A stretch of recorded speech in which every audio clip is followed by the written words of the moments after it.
Hello and welcome to the penultimate episode of the Back Page for 2024.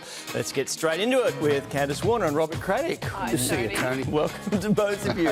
Over this side, Dave Thornton alongside Robbie Slater, gentlemen. Tony, Lovely to see Captain. you. Is it true, Robbie, that you left your dog in a restaurant again? I did, yes. There was a search out for Harvey. I went for a coffee and I just left. And I went to the gym and then I went home and I was looking around, I go, where's Harvey? And then I went, oh my God. So, Is that how both your marriages ended? It's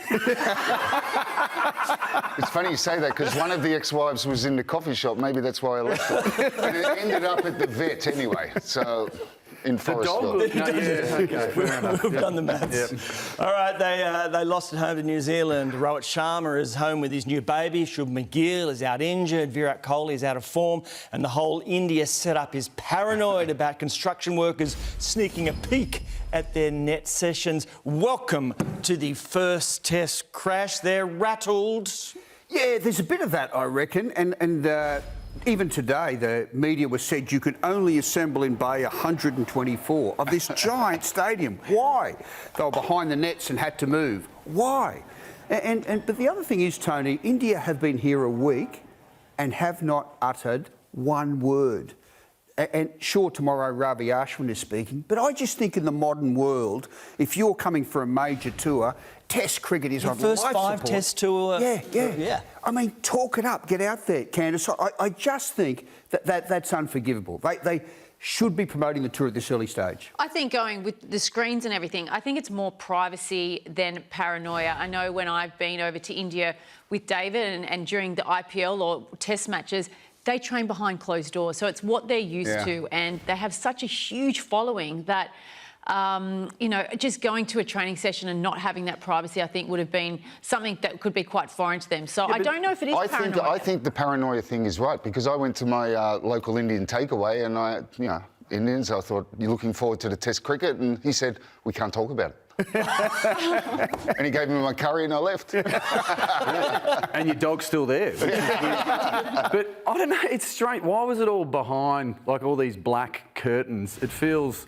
I don't want to drag the tone of the show down this early, but usually if you want to hide something behind black wrapping, that was usually those magazines at the service station. You just didn't want to... What are they doing behind that? Why does it need to be so closed off? Well, you've got to remember, the amount of fans that they have that just want to get a glimpse of the likes of Virat Kohli, someone who has 271 million followers on Instagram. I mean, they're absolute superstars, this team. It's a good point.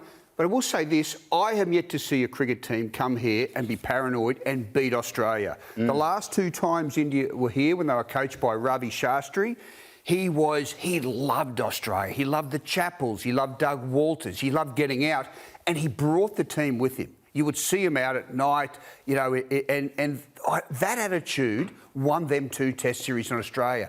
He didn't fear Australia, he loved Australia. So it's a bit different under Gautam Gambhir, this current coach. I don't sense he's as popular with the players as Shastri was, and that could be very telling on a long tour. Do you think this has also come at the back of them losing the home Test series against New Zealand? Yes, because that's put so much pressure on the new coach. They've lost the unlosable series to New Zealand. So every pressure on the older players. So it's really good.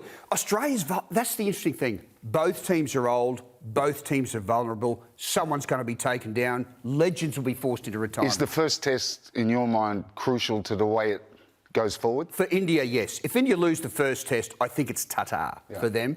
But, Pat Cummins says it's a no-sledging, all-friendly affair. Is that how you see it playing out? Yeah, well, Candice would have some interesting insights of the IPL and how it means that everyone gets along well. But I've got to say this.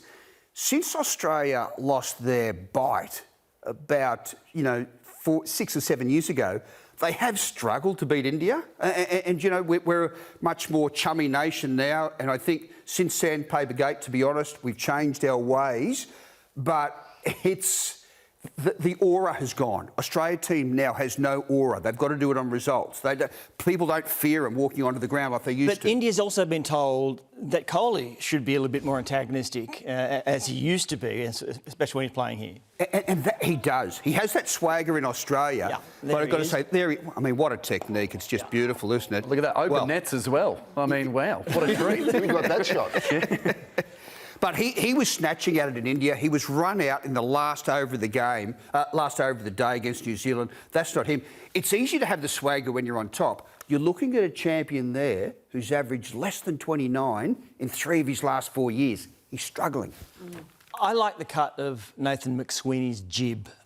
He seems like a very calm kind of fella. He's been selected, as we know, to open the batting on a pitch that may well be slightly difficult, as it has been in recent times. He had a pretty intense session out in the middle with Mitchell Starc and Pat Cummins bowling at him super quick. Well, nothing he has faced in his career will prepare him for what he's going to face on Friday. Yeah. Do you know what this is? You know what I like this story? The world's full of Flash Harrys and Fancy Dans, and guess who's just had a victory? Steady Eddie. Here he is. The old-fashioned test match. You will see a different Australia here. Australia will try and play an attritional game. There's 5 tests. They will try and grind down their opening bowlers. They've only got one outstanding quick, Jasprit Bumrah. They will sit on him, Khawaja and McSweeney. They'll let a lot of balls go. It's old-fashioned, but guess what? When India beat us here, they had a player called Cheteshwar Pujara, the human wall. We couldn't get him out. He faced thousands of balls. No one talks about him. He won the series. Yeah, absolutely. Is it good policy to bounce your captain in the nets? So you see this vision. This is Marnus, of course. It has to be Marnus bowling to Pat Cummins, coming off the long run. Marnus, as you'd expect, and boom, the short ball.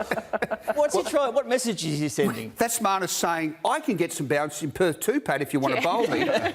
Actually, in the Sheffield Shield game a month ago, Candice, Marnus bowled about 20 of those in a row and did get 2 wickets and quietly fancies himself. But, so that's his way of, I guess, drawing attention to himself. All jokes aside, do you think we will see Marnus with the ball in his hand much this summer? I do, not a lot, but because there's no Cameron Green and you don't want to overbowl Mitchell Marsh, I think 4 overs a day of lively, cheeky little medium pace, Rob. But it's funny how you treat your captain, like he was just mucking around there. Yeah. But did you tread warily around your captain in soccer? Or? Oh, look, I think you always did. And you'd always try and get one over them. And you had to be very careful because if you got on the captain's wrong side, of course, that was not the right thing to do. But when you talk about Marnus, it's also dependent on how the games go, how much he bowls. Would that be correct? It is. And let's just say, too, about our top 6, all of Australia's batsmen went backwards last season in their averages. Yeah. They're all under pressure. They really are.